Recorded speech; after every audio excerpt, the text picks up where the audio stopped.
Alright, here we have a Westinghouse Model 101 from 1931 that I bought yesterday. The guy said it worked 12 years ago. I don't know how much I believe that, but yeah, it's in good shape, except for, like the other Westinghouse that I got, the dial's missing. I guess I could make something up for that, but yeah, that's kind of a bummer, because this thing's actually in pretty good shape. It's even got the original cord, which is like 10 feet long. It's like ridiculous. It's got a power switch on the side, and I thought this was like a ghetto replacement or something, you know, like the power switch on the front failed, so they put this on, but actually this is the original, which is kind of strange. Anyway, I looked it up. We've got the volume, tone, tuning, which doesn't work because the string is broken, and local distance switch, which is unusual. I've never seen one of these before, but they're out there. Around the back, it's pretty fancy. We have 10 vacuum bulbs and a nice dual chassis design. Looks like really well built. The first thing I noticed is this power transformer has been replaced. Who knows when that was done. And yeah, there's a 5Z3 in there instead of an 80. And yeah, Westinghouse Model 101 Super Heterodyne. Oh, and there's some ghetto wiring on this speaker right here. Look at this. That's just oof. Oh, look at this. This is a extra light bulb for the dial. Isn't that cool? They have just a little screw-in thing mounted here so you can have an extra lamp. That's just pretty neat. Yeah. Here's your power switch wires. Like, again, I thought this was replacement because this just looks kind of, you know, sloppy. But no, this is original, which is interesting. The lamp holder is broken right here. Just the metal snapped, so... And, of course, the dial's missing, but it does turn nicely still. Of course, these tuners never fail. They're, like, ridiculously overbuilt. And all the tubes are here. So, I think we should try and power it up. Well, actually, I don't know. See, I want to power it up, but do I...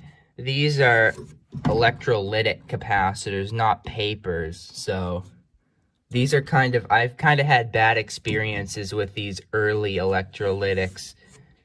They short out, that's what I mean. Yeah, like every time I find these, they're always either physically leaking the goo out or they have completely dead shorted, so I don't know if I want to trust these, but yeah, see, they put these cardboard sleeves over here because the ground is floating ground. So there's probably like 50 or 100 volts negative on this. So they put these cans on them. You know what? I have some copper capacitors that I got out of that stupid clock radio. I might put them in here. You know, that would look really excellent. In fact, I have them right over here. Here. These things. If I polish these puppies up and stick them on here, that would look like a 10 out of 10 right there. because these things are ugly. I don't know, I might do it, because that would just look so nice. You know, we all love copper, right? And here's your little wiring terminal strip. It's got 6, which is not many. The last radio I had that had a dual chassis like this, it had like 12 connectors. This has like half. So, wonder how they managed that.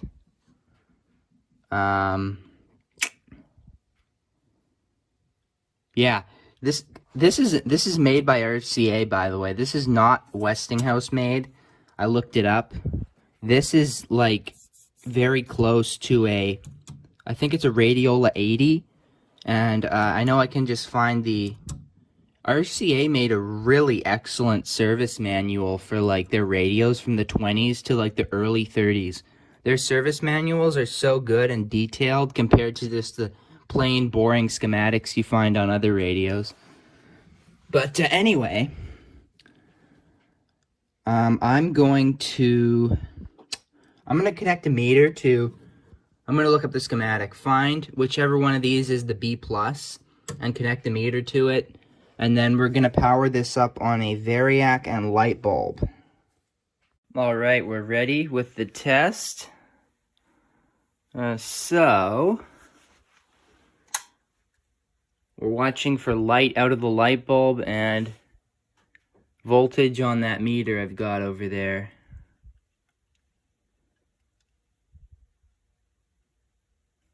Maybe it would help if I flip the power switch.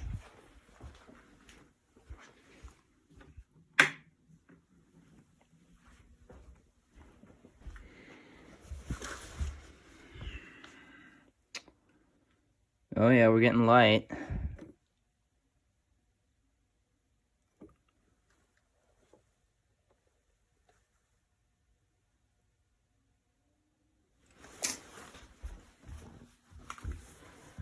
Nope. Nothing yet. But of course, tubes aren't even getting hot. We should probably measure AC going to the radio, because the light bulb always drops a lot of voltage. Of course, this is a 100-watt light bulb. I should probably get like a 300-watt light bulb for this, because this thing, whatever. And we're getting 49 volts, so yeah.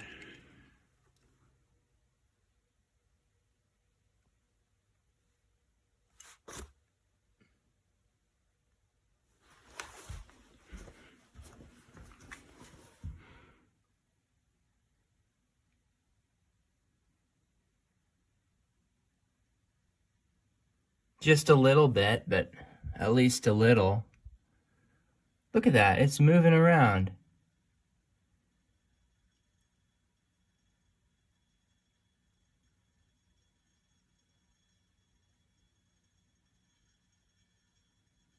That's just weird.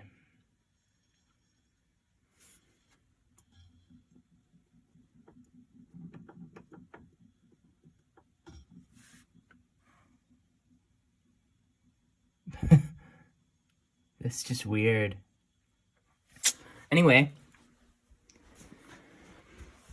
we still only have 60, so let's go to like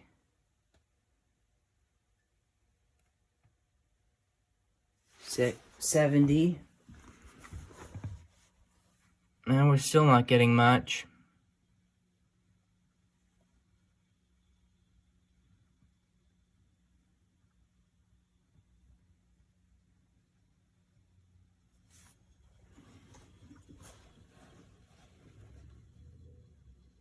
It's not like ridiculously hot or anything, so.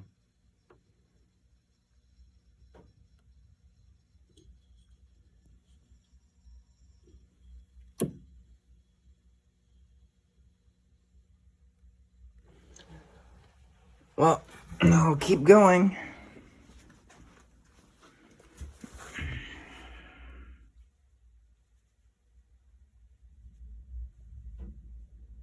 And there, it's maxed out. We're getting like 75. So yeah, I'm gonna need a bigger light bulb. And we're getting almost 75 volts. Oh, it just dropped to 50. Okay. Well, yeah, what the hell is going on here? The way that's moving around like that is just weird.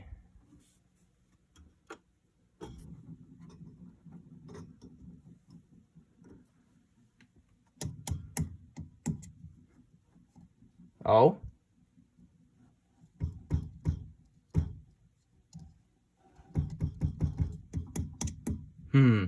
I don't know what's causing that. But I think I'm going to turn it off now and pull the chassis out.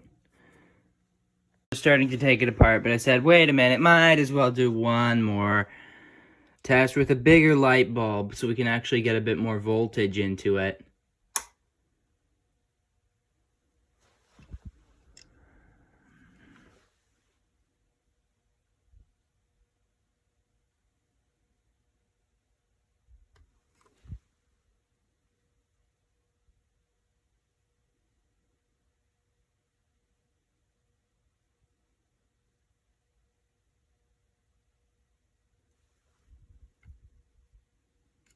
We have 90. And we're getting about 125. And I'm getting some noise from the speaker.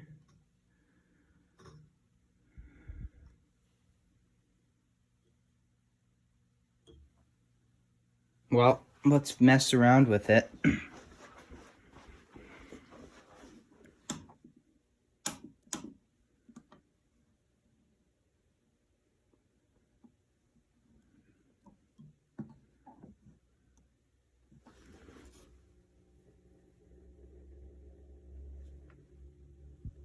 Well, what about the antenna, huh?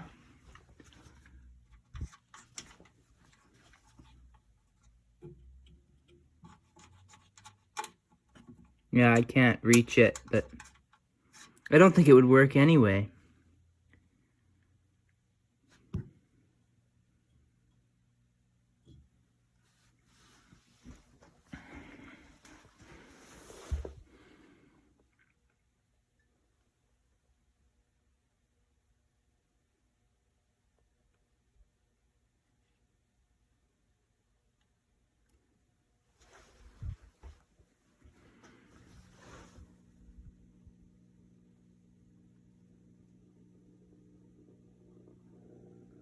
I hear something. That's good.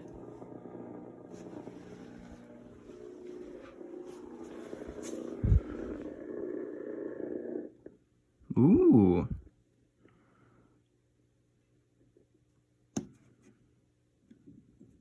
Twitter and all of our social media networks. Learn more at ltw.org. The preceding program was sponsored by Leading the Way. This is the day the Lord hath made. Let us rejoice and be glad. This is how you tune this one. Residential, commercial, industrial farm. I don't even have an antenna, and it's really loud. Jeez. Maybe have it on the sensitive setting. I'll flip it the other way. Okay, I don't know. I don't know.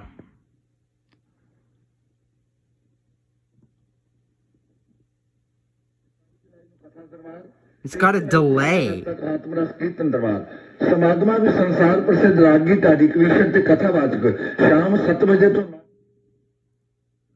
It's got a delay from when you turn the volume to when it goes up. What the hell?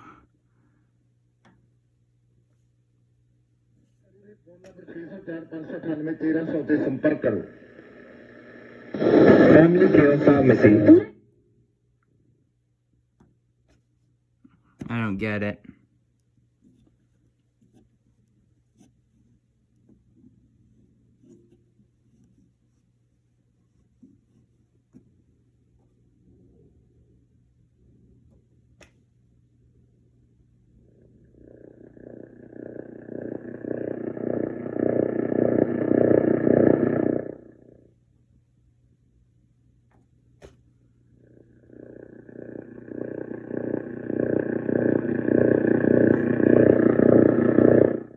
So you have like a choice of like no volume or like full volume.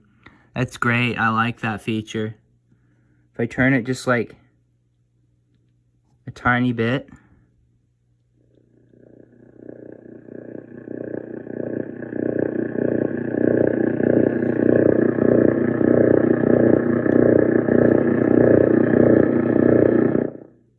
Gotta love that feature. It's so good.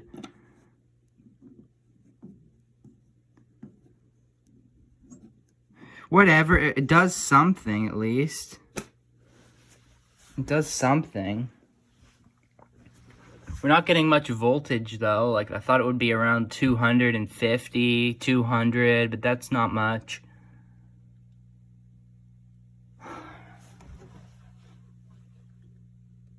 It's not like overly hot or anything. Well, I'm gonna still pull it apart anyway because, well, obviously.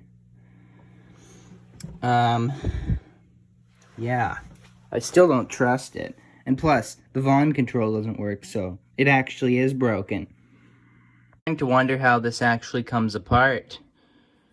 I mean, obviously the wires just unscrew and the switch comes out and... But now what? We've got bolt heads there. And on the bottom, more of the same. So what do we have, like... Well, I guess I have to take these out either way. There's no screws. There are some metal inserts here where there would have been screws, but they're all missing. And there's some holes here where it looks like there would have been something, which is also missing. And those holes go out to the top here where there's nothing.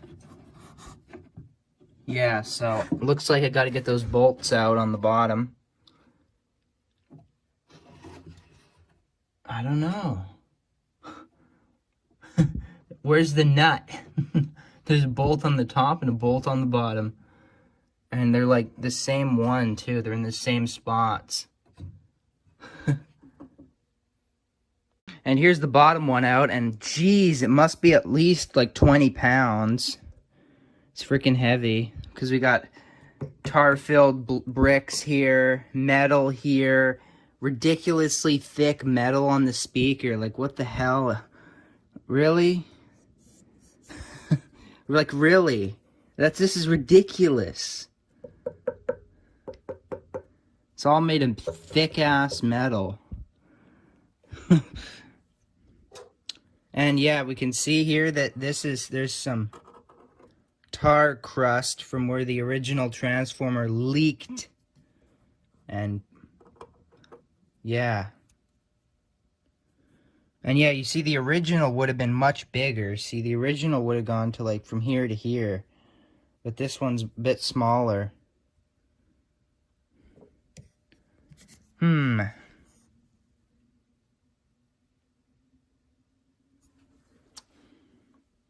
Look at the ridiculous, like, field coil on this speaker, like... I wonder if I can just flip this and, like, flip it onto the speaker, because it's got, like, a... It's not going to damage it. And I still have to get the radio out. And anyway, here's the inside. We have a metal bottom. And lots of dust, you know, but this goes like this. And anyway, this one, okay, the first thing I saw while I was taking the other one out is there are bolts on this side aren't doing anything, you see. And the bolts on this side are actually still held in, so someone's been in here. Actually, I can almost get that out by hand. It's just really tight. Yeah. Oh, yeah. Oh, and the bolts are different. The one on the front is a hex, and the one in here is a square. Huh? Yeah. Anyway, I'll get this one out now. And I'll have to clean off the workbench to fit both of these on, but I think it'll fit. Alright, I think I figured it out. You only need to remove one side, because you can slide this rubber thing out. Well, it would be better if I tried this two-handed, but there. You can slide this thing out, get it out of the way, and then pull the chassis out, so you don't even need to undo this other one. That's why the bolts are so tight on this side and loose on this side, so yeah. It took longer than I wanted to get this last bolt free. It was really frozen, so I had to kind of spray it with some of that, and you know, kind of a pain in the ass, but here we go.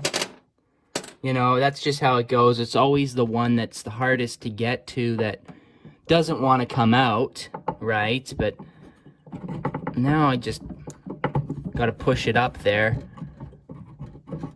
And whatever, I'll do that off camera before I get pissed off and start cursing here. But after I get this one final stupid thing out, I'll be able to get this chassis out. Alright, here it is. Jeez, it barely fits. Hope there's not like 1,000 capacitors in here.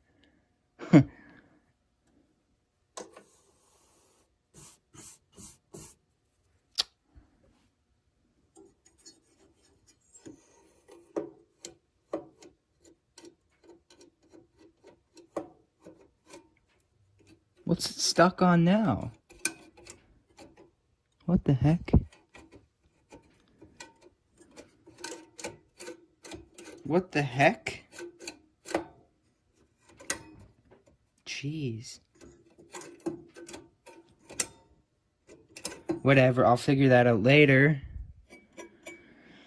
Let's get the bottom off these and take a look underneath. Alright, let's see it.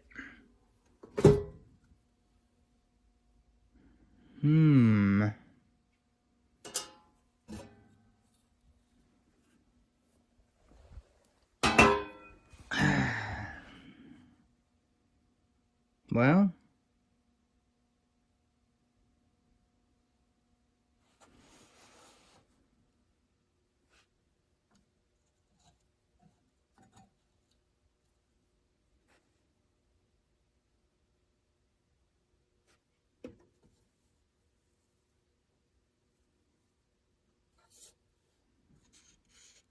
wow.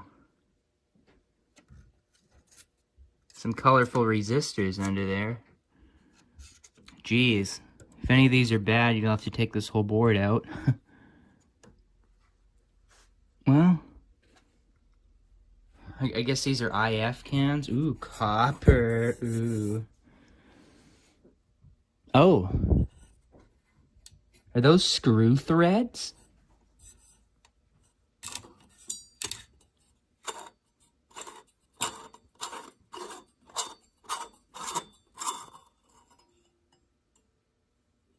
Wow, cool. Talk about serviceable. There's your IF can. Wow. Wow, screw threaded IF cans. Jeez, that's like overbuilt. Neat. That is really neat.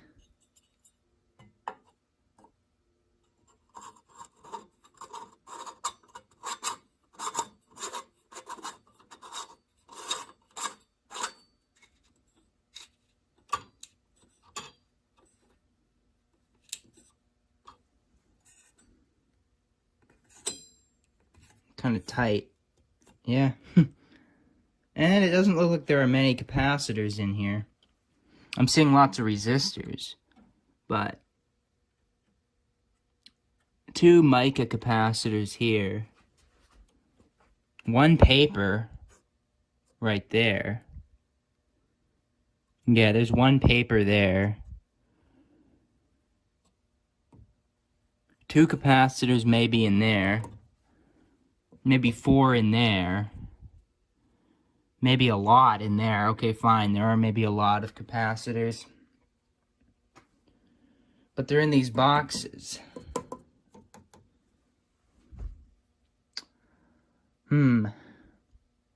Let's look under this. This is what probably needs the work. Like, if these are still in the circuit, they're getting replaced.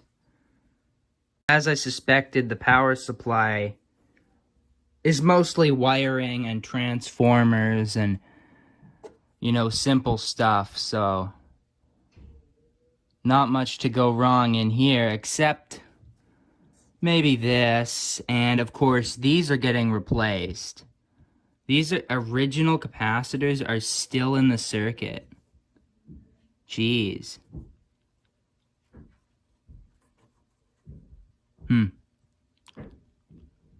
Yeah. These are getting replaced. We got like one here. I think that could be like cathode bypass or something for these. And then, yeah, we just have like 3 to replace in here. So, yeah, that's good. All right, so my first step in this is, well, there's so much space under here. I'm going to mount a terminal strip like this. That'll be plenty of, there's so much space under here, right? I might as well do it. It'll be nice and neat. I was, you know, thinking of attaching it like something like that, using one of the bolts, but that's just too lazy. So I'm going to mount a proper terminal strip here and wire it all properly. There's only 3 capacitors. Like, in this power supply, there are 4 capacitors, but these 3 need to go. There's 2 8s and a 4. A 4, the small one is the 4, and then these are 2 8s. So I'm just gonna replace them with 2 10s and a 4 if I have one, or I'll just use 3 10 UF capacitors. We'll get it done, and all the positives are tied together, but the negatives go to different places. So I'll have to watch that out. And then I don't even know if I need to replace this one here. It probably doesn't have that much voltage across it, but I'm going to measure it once I'm done with the filter capacitors here, which need to be replaced. Because I did power it up one more time a minute ago, just to see, you know, I didn't use a light bulb, I just plugged it right in. And yeah, there's definitely a lot of hum from these cans here. Actually, it was working, and then suddenly it just started humming really loud. So, yeah, these things are just gone. They're just finished. And plus, even if they were still good, I wouldn't trust an electrolytic from 1931 anymore. It's so ancient. Could short out any minute. So, I'm going to get this thing in here. And there it is. It takes like 3 minutes to solder that on there versus like, you know, having to mark out and then drill holes and then find bolts and nuts and washers that actually fit the terminal strip and the holes and line everything up. And or I can just heat up this and solder it in like 3 minutes, you know, so. And that's not going anywhere. That's nice and solid on there. You can't, I remember the first radio I ever tried to fix, I wanted to mount a terminal strip to the chassis, but all I had was like a 25-watt soldering iron, so, like, it just would not stick on there. You really need, like, 100 watts plus to do it. The one I've got is 300 watts, and it works great for soldering any kind of metal to the chassis. Alright, here it is. I got rid of all the wires that go to these, except for this, which just goes right to the chassis. So here we have the 3 capacitors. I used 310 UFs. And so I rewired some of the wires, because this was a really rotten wire. So this comes from the rectifier, goes down to the terminal. This wire goes to, I actually don't know. And then this one comes down here, goes to the 3 positives. One of them goes to the chassis, and the other 2 go to different points in this filter choke here. So, yeah, that's it. This power supply is basically done. There's this, but I don't even know how much voltage this has on it. It probably has like 10 or 20. Yeah, I'm just gonna test it out now. I don't think I made any mistakes, but who knows? Dumber things have happened. I also redid these wires here because they were too short to reach from where they were on here to here. So, yeah. Alright, I'm gonna apply power with the light bulb and variac. Oh, we already had it all the way up. Well, fine. We're getting more voltage already.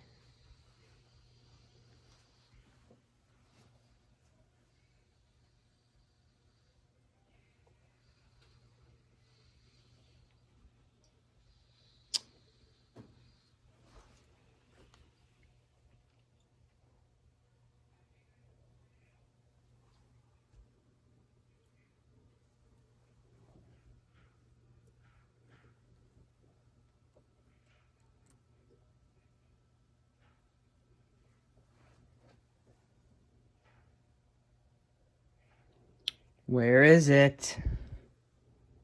I think it actually takes a while to heat up. These 27 tubes are like ancient. In fact, they might even be original because they say Westinghouse.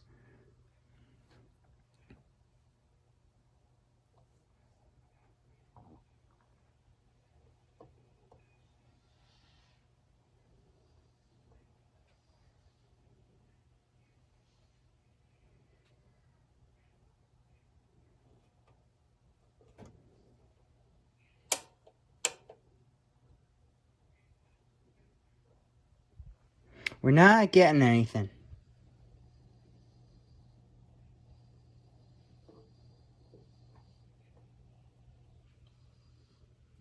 Nope.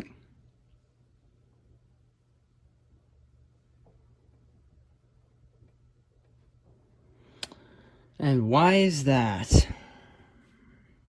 So yeah, I had to wait like an extra minute at least there for this thing to warm up. Like, these tubes must be baked.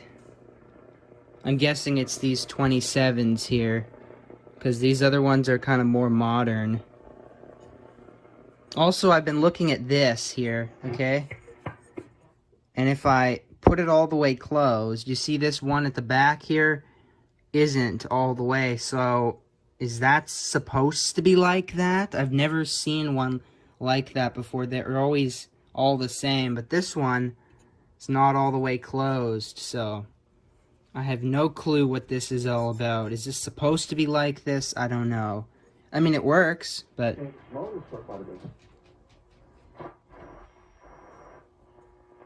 Yeah, that'll be a good one. Visit White Rock. It's definitely a lot quieter now with those capacitors. There's no hum anymore. I have natural. You can let your child know they're safe. I don't know how this thing is doing so good. I don't even have an antenna connected. Like nothing. Maybe it's this coil picking up the airwaves or something. I don't know. It's just works so well without an antenna. That's nuts. The main problem is the volume control. It takes like just a tiny little turn to take the volume all the way up. Physical connection बनता है. I don't know अगर आपको पता है कि hug involves physical touch, right? Ji. Which is humans need. वो क्या करता है? It releases oxytocin, which is your. Or at least it was before. Bonding hormone, and it promotes a feeling of trust and connection and safety. It reduces stress. It boosts. I think it's working properly now for some odd reason, but before it wasn't. I would turn it like this, and it would go, like the volume would go like full volume.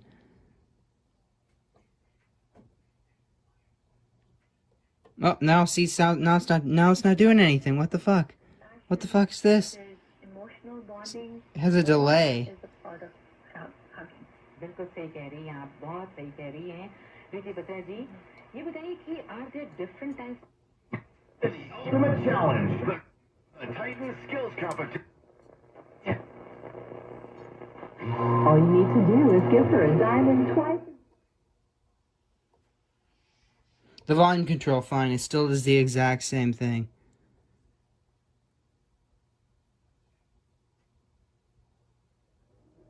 There we go. Anniversary. Make it a big anniversary. Located in Vancouver and Langley. Takes like a tenth of the volume control to go from like 0 to 100. Jousting night. High divers. Pig races. Canoe carving. Dueling pianos. Dancers and... Like, what the hell is this? I've never seen anything like this before. It's just weird. And he's got the most memorable best part of summer. That's the local distance switch. Labor Day. Let's go. Save $5 on advance tickets at PNE. Sea Lovers Fish and Chips is all you can eat. I don't know. But it does work. Fish and Chips is Sea Lovers plus bottomless. Alright, so I figured out the volume control has a dead spot in it. Like, right in the first half. The first third of it, there's a huge dead spot. So that's why it doesn't work properly. So I'm going to need to look on the schematic and see what this is and replace it, because the volume is not going to work properly until I do. Because as we realized, it only takes like this much of a turn to go from 0 to full volume.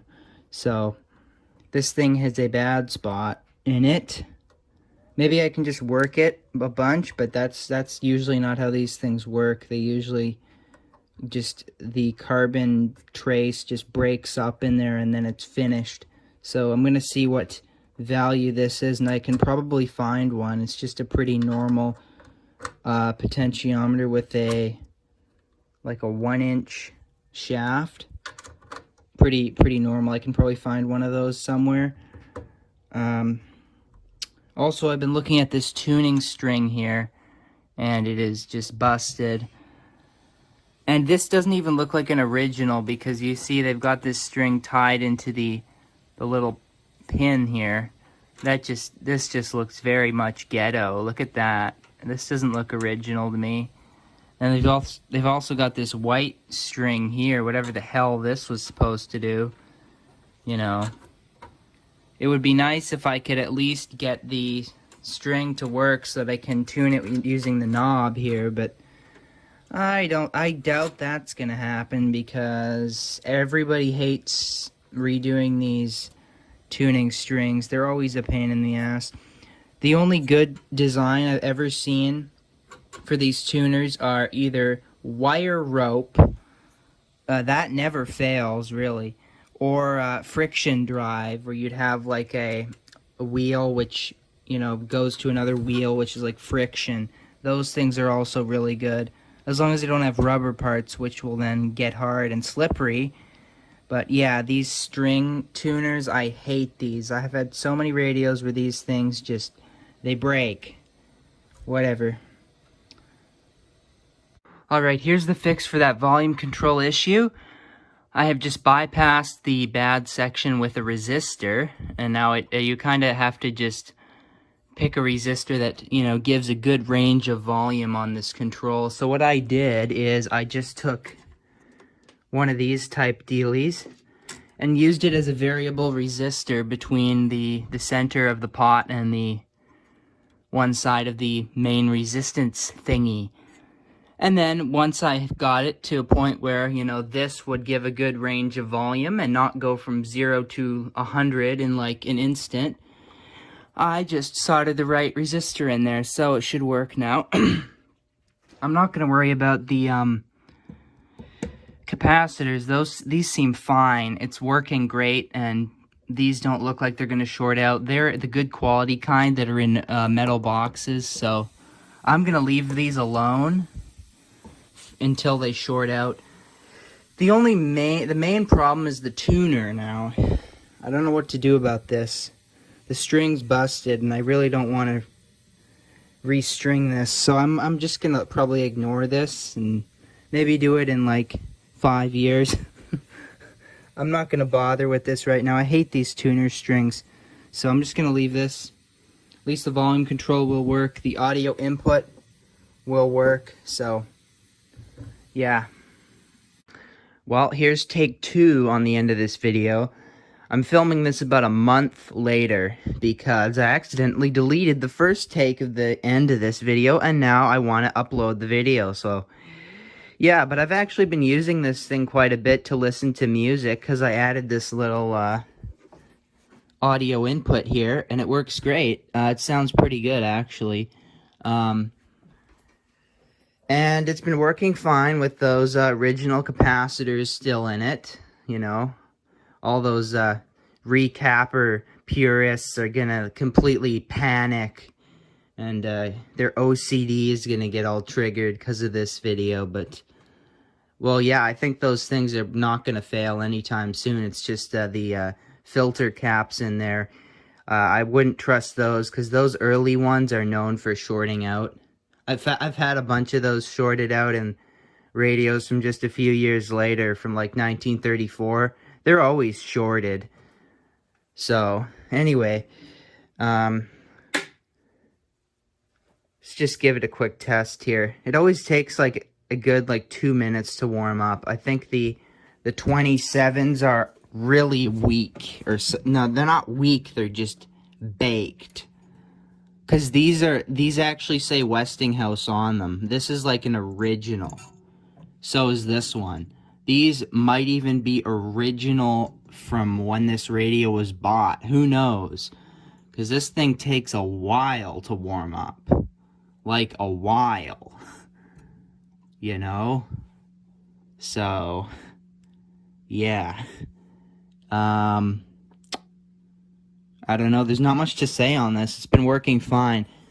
The volume is still a little annoying sometimes, but you know what? It's better than it was before. And the tuner, you got to use the finger the dial method, because I'm not going to fix that. There's nothing on AM radio that's good anyway. You know? More and more people don't have disposable income, so it's nice to have a place where they can go and not have to worry about spending their precious dollars. Linda says they also want people to and full beautiful yarns for high-end yarns.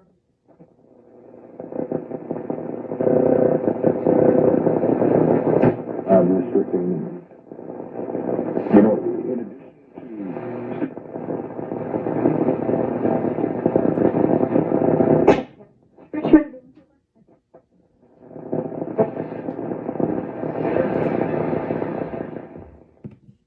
Yeah, see, the volume is still quite annoying, but hey, it's a little better.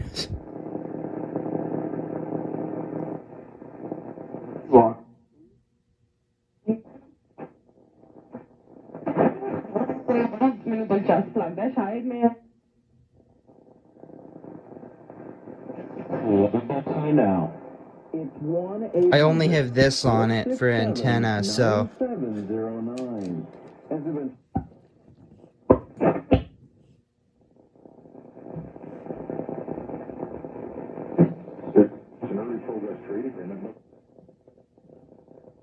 During the September, located in Vancouver, North Vancouver, Boundary, Richmond, and in Langley.